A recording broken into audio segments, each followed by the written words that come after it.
আসসালামু আলাইকুম। আজকে আমরা ইথানোয়িক অ্যাসিড এবং ক্লোরো ইথানোয়িক অ্যাসিড বা ক্লোরো অ্যাসিটিক অ্যাসিড এবং অ্যাসিটিক অ্যাসিডের মধ্যে কোনটি অধিক সক্রিয় বা শক্তিশালী অ্যাসিড এবং কেন সেটা ব্যাখ্যা করার চেষ্টা করব। প্রথমেই আসি আমরা অ্যাসিটিক অ্যাসিডের ক্ষেত্রে। অ্যাসিটিক অ্যাসিড ব্যাখ্যা করার আগে আমরা আগে উদাহরণ দেখব, তারপরে এটা ব্যাখ্যা করার চেষ্টা করব। দেখো অ্যাসিটিক অ্যাসিডের সংকেত কি বলতো? অ্যাসিটিক অ্যাসিডের সংকেত হচ্ছে CH3COOH। এটাই তো অ্যাসিটিক অ্যাসিডের সংকেত, তাই না? এটা যদি হয় তাহলে অ্যাসিটিক অ্যাসিডটাকে একটু ভাঙানোর চেষ্টা করি। যদি আমরা ভাঙাই তাহলে এখানে আমরা পাবো carbon, double bond oxygen, bond CH3, তারপরে এখানে OH বন্ধন, এমনই তো পাবো, তাই না? এখন কথা হচ্ছে আমরা যদি তড়িৎ ঋণাত্মকতার ক্ষেত্রে লক্ষ্য করি, অক্সিজেনের তড়িৎ ঋণাত্মকতা আমরা জানি 3.5 এবং কার্বনের তড়িৎ ঋণাত্মকতা কত 2.5, তাই না? যদি এই যে আমাদের অক্সিজেনের থেকে কার্বনের তড়িৎ ঋণাত্মকতা কম, তাহলে এখানে আমাদের অক্সিজেন আর কার্বনের মধ্যে ডাবল বন্ড আছে। তার মধ্যে অক্সিজেনের তড়িৎ ঋণাত্মকতা বেশি হওয়ার কারণে অক্সিজেন কি করবে, তার নিজের দিকে এই পাই ইলেকট্রন টেনে নেওয়ার চেষ্টা করবে। যদি অক্সিজেন নিজের দিকে ইলেকট্রনটা টেনে নেওয়ার চেষ্টা করে তাহলে অক্সিজেনের এখানে হয়ে যাবে ডেল নেগেটিভ আর কার্বনের এখানে হয়ে যাবে ডেল পজিটিভ। মানে কার্বনের থেকে অক্সিজেন ইলেকট্রনটা নিয়ে নিল, তখন এখানে কি হলো বলতো? এখানে পজিটিভ, মানে এখানে তুলনামূলকভাবে ইলেকট্রনের ঘাটতি দেখা দিল। আমরা একটু স্মুথলি বোঝার চেষ্টা করি যে এখানে কার্বনের পজিটিভ যে চার্জটা সেটা ঘাটতি হলো, মানে পজিটিভ চার্জটা কমে গেল, যা দরকার ছিল বা যে যতটুকু দরকার ছিল তার থেকে কমে গেল। এখন এই কার্বন কি করবে? কার্বন চাইবে তার আশেপাশে কারো একটা থেকে ইলেকট্রন নেওয়ার জন্য। ইলেকট্রন নিয়ে এই তো পজিটিভ থাকবে না, সে কেন পজিটিভ থাকবে? এই জন্য সে খুঁজবে তার আশেপাশে কোথাও থেকে ইলেকট্রন নেওয়ার জন্য।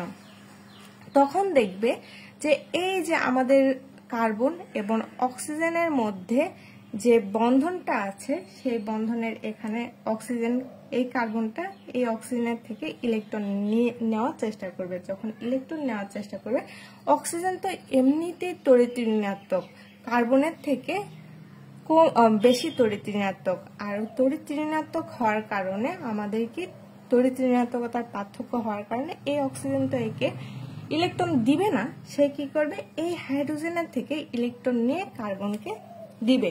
যখন হাইড্রোজেনের থেকে ইলেকট্রন নিয়ে কার্বনকে দিবে তখন আমাদের কি হবে? হাইড্রোজেন এবং অক্সিজেনের মধ্যে এই বন্ধনটা ভেঙে যাওয়ার কথা। কিন্তু দেখো এখানে আমাদের আছে CH3 মূলক, মানে আমাদের এটা মিথাইল গ্রুপ। আর মিথাইল গ্রুপ আমরা জানি ইলেকট্রন দানকারী গ্রুপ। কি গ্রুপ? ইলেকট্রন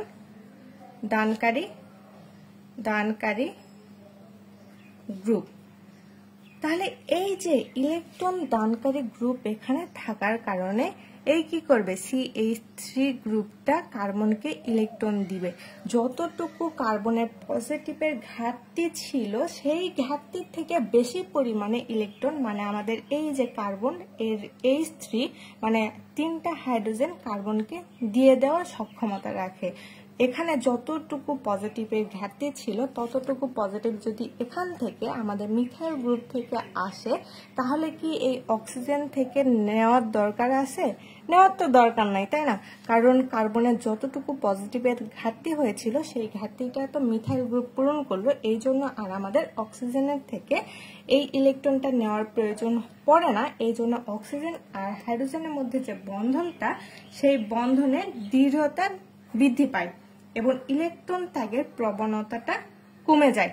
এই যে দেখো এই কি করছে? এই কার্বনকে যখন ইলেকট্রন দান করছে তখন এই অক্সিজেন এবং এই হাইড্রোজেনের মধ্যে ইলেকট্রনের একটা ঘনত্ব বৃদ্ধি পাচ্ছে, কারণ আমাদের কার্বনের থেকে অ্যাভেলেবল অক্সিজেন ইলেকট্রন নিয়ে নিচ্ছে। এই জন্য আমাদের অক্সিজেন আর হাইড্রোজেনের মধ্যে বন্ধনটা আরো দৃঢ় হয়ে যাচ্ছে। তাহলে এটা ব্যাখ্যা কিরকম ভাবে দেওয়া যায় বলতো? যে অ্যাসিটিক অ্যাসিড CH3COOH অণুতে এই কার্বক্সিলিক গ্রুপের সাথে সরাসরি একটা মিথাইল গ্রুপ যুক্ত থাকে। আর মিথাইল গ্রুপ হলো একটা ইলেকট্রন দানকারী গ্রুপ, অর্থাৎ ধনাত্মক আবেশীয় গ্রুপ। এই যে আমাদের মিথাইল গ্রুপ যেটা রয়েছে এই কি ইলেকট্রন দানকারী গ্রুপ।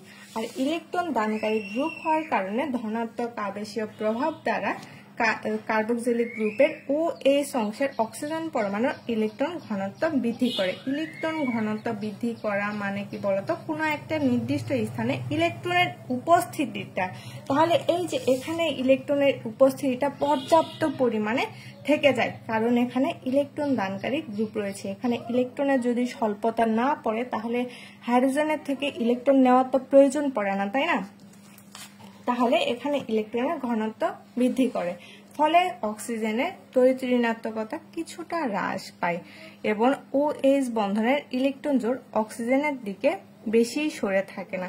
যখন আমাদের এখানে যতটুকু পজিটিভের প্রয়োজন ছিল বা অক্সিজেনের যতটুকু ইলেকট্রনের প্রয়োজন ছিল তার থেকে বেশি ইলেকট্রন যদি সে গ্রহণ করে তাহলে এখানে তড়িৎ ঋণাত্মকতা কিছুটা হ্রাস পাবে এবং এই যে অক্সিজেন এবং হাইড্রোজেনের যে ইলেকট্রন জোড় সেটা অক্সিজেনের দিকে তড়িৎ ঋণাত্মকতার পার্থক্যের কারণে অক্সিজেনের দিকে নেওয়ার কথা ছিল না। এই যে এই বন্ধনটা কি করার দরকার ছিল, হাইড্রোজেন এবং অক্সিজেনের মধ্যে তড়িৎ ঋণাত্মকতার পার্থক্য থাকার কারণে বা অক্সিজেনের তড়িৎ ঋণাত্মকতার পার্থক্যটা বেশি হওয়ার কারণে অক্সিজেন নিজের দিকে টানে নেওয়ার কথা ছিল। কিন্তু এখানে যদি পর্যাপ্ত পরিমাণে ইলেকট্রন থাকে তখন তো এই বন্ধনের থেকে বা হাইড্রোজেনের থেকে ইলেকট্রন নেওয়ার প্রয়োজন পড়ে না। এই জন্য আমাদের এই ইলেকট্রনটা বা আমাদের হাইড্রোজেনের থেকে ইলেকট্রনটা নিবে না, তাই আমাদের অক্সিজেন হাইড্রোজেন বন্ধন ভেঙে প্রোটন উৎপন্ন হওয়ার প্রবণতা কম। আর যত পরিমাণে আমরা জানি যে অ্যাসিড কারা বা শক্তিশালী অ্যাসিড কারা, যারা অতি সহজে প্রোটন দিয়ে দিবে, প্রোটন দানকারী গ্রুপ বা যে যত বেশি প্রোটন ত্যাগ করতে পারে সে তত বেশি অম্লীয় প্রকৃতির হয়। তাহলে এটা থেকে বলতে পারে না যে এটা আমাদের কম শক্তিশালী বা কম সক্রিয়। এখন আসে আমাদের ClCH2COOH বা ক্লোরো অ্যাসিটিক অ্যাসিডের ক্ষেত্রে। ক্লোরো অ্যাসিটিক অ্যাসিডের যদি আমরা একটু ভাঙাই, আগে দেখি যে এইটার উদাহরণটা। আমাদের সংকেত কি, ClCH2COOH, এটা সংকেত, তাই না? এখন আমরা এটার কি করব, গাঠনিক সংকেতটা লেখার চেষ্টা করব। দেখো আমাদের কার্বক্সিলিক গ্রুপ কে যদি আমরা ভাঙাই তাহলে জানি যে আমাদের carbon double bond oxygen bond ও বন্ড H এমনই তো হওয়ার কথা। এখন কথা হচ্ছে এরপরে এইদিকে কি আছে, এইদিকে আছে CH2 গ্রুপ, তারপরে আছে আমাদের ক্লোরিন গ্রুপ। এখন আসি ক্লোরিনের ক্ষেত্রে। আমরা জানি যে ক্লোরিনের ইলেকট্রনের প্রতি তীব্র পরিমাণে আকর্ষণ, তীব্র মানে বহুত তীব্র পরিমাণে, আর বহুত তীব্র পরিমাণে ইলেকট্রনের প্রতি আকর্ষণ থাকার কারণে এই যে দেখো এই কার্বন আর অক্সিজেনের মধ্যে আগের মতো তড়িৎ ঋণাত্মকতার পার্থক্য থাকার কারণে কার্বন কি করবে, এই অক্সিজেনকে ইলেকট্রন দিয়ে দিবে। যখন ইলেকট্রন দিয়ে দিবে আবারও কার্বন পজিটিভ হয়ে যাবে। তখন এই ক্লোরিন কি করবে, ক্লোরিন তার পজিটিভ থাকা সত্ত্বেও ক্লোরিন নিজের দিকে ইলেকট্রন টেনে নেবে। ক্লোরিনের ইলেকট্রনের প্রতি প্রবল ক্ষুধা থাকার কারণে বা প্রবল আকর্ষণ থাকার কারণে ক্লোরিন নিজের দিকে তার ইলেকট্রনগুলো সবগুলো টেনে নেওয়ার চেষ্টা করবে। যখন ইলেকট্রন টেনে নিবে এই কার্বন কি চাইবে না যে অক্সিজেন তার পার্শ্ববর্তী কোনো কিছু থেকে বা পার্শ্ববর্তী কোনো যৌগ থেকে বা আশেপাশে থেকে সেই ইলেকট্রন খোঁজার চেষ্টা করবে। তখন সে কি করবে, এই অক্সিজেনের থেকে ইলেকট্রন নেওয়ার চেষ্টা করবে। আর যখন অক্সিজেনের থেকে ইলেকট্রন নেওয়ার চেষ্টা করবে তখন অক্সিজেন এবং হাইড্রোজেনের মধ্যে তড়িৎ ঋণাত্মকতার পার্থক্য আমরা জানি যে অক্সিজেনের, এই জন্য এই হাইড্রোজেন এবং অক্সিজেনের মধ্যে আমাদের অক্সিজেন কি করবে, হাইড্রোজেনের থেকে ইলেকট্রন নিয়ে নেবে। যদি ইলেকট্রন নিয়ে নেয় তখন এখানে অক্সিজেন আর হাইড্রোজেনের যে বন্ধনটা আছে সেটা ভেঙে যাবে। ভেঙে গিয়ে আমাদের এখানে কি হবে, এই কার্বন এই হাইড্রোজেনের থেকে প্রোটন নিয়ে নেবে। এই যে আমাদের ভেঙে যাচ্ছে, প্রোটনটা অপসারিত হয়ে যাচ্ছে। তাহলে এখানে প্রোটন অপসারণ বা ক্লোরোমিথাইল গ্রুপের ঋণাত্মক আবেশীয় প্রভাবের কারণে বা ক্লোরিন গ্রুপ থাকার কারণে OH বন্ধনের দৃঢ়তাটা বা আমাদের এখানে OH বন্ধনটা ভেঙে যায়। ভেঙে যাওয়ার ফলে প্রোটন ত্যাগের প্রবণতাটা বেড়ে যায়। এখানে H+টা ত্যাগ করে দিচ্ছে না, এই যে আমাদের H+টা ত্যাগ করে দিচ্ছে, তার মানে এটা কি, এইটা শক্তিশালী অ্যাসিড। মানে আমাদের ইথানোয়িক অ্যাসিড এবং ক্লোরো ইথানোয়িক অ্যাসিডের মধ্যে আমাদের ক্লোরো ইথানোয়িক অ্যাসিডটা বেশি পরিমাণে শক্তিশালী অ্যাসিড। যদি এখানে Cl2 গ্রুপ থাকতো, মানে এগুলো থাকার পরেও যদি আরো একটা ক্লোরিন অ্যাড থাকতো তাহলে সেইটা বেশি পরিমাণে শক্তিশালী হতো, কারণ যত বেশি ইলেকট্রন গ্রহণকারী গ্রুপ থাকবে তত বেশি এটার সক্রিয়তা বা তত বেশি অ্যাসিডিটিটা বৃদ্ধি পাবে।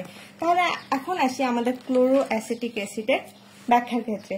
অন্যদিকে আমরা বলতে পারি যে ক্লোরো অ্যাসিটিক অ্যাসিড ClCH2COOH অণুতে ক্লোরিন পরমাণু যুক্ত রয়েছে। আর আমরা জানি যে ক্লোরিন পরমাণু হচ্ছে ইলেকট্রন গ্রহণকারী তথা ইলেকট্রন আকর্ষী তথা ঋণাত্মক আবেশীয় পরমাণু।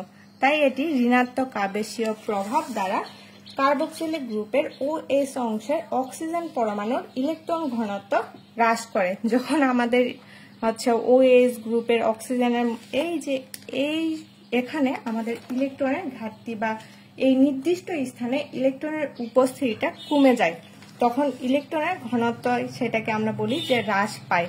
তাহলে এখানে ইলেকট্রনের ঘনত্ব হ্রাস পাচ্ছে, ফলে অক্সিজেনের তড়িৎ ঋণাত্মকতা কিছুটা বৃদ্ধি পায়। যখন এখানে ইলেকট্রনের ঘনত্ব হ্রাস পায় তখন অক্সিজেনের তড়িৎ ঋণাত্মকতা কি হবে?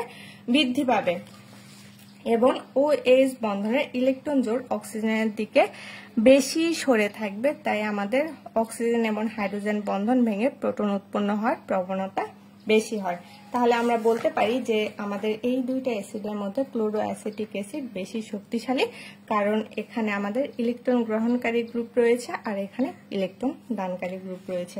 আসসালামু আলাইকুম।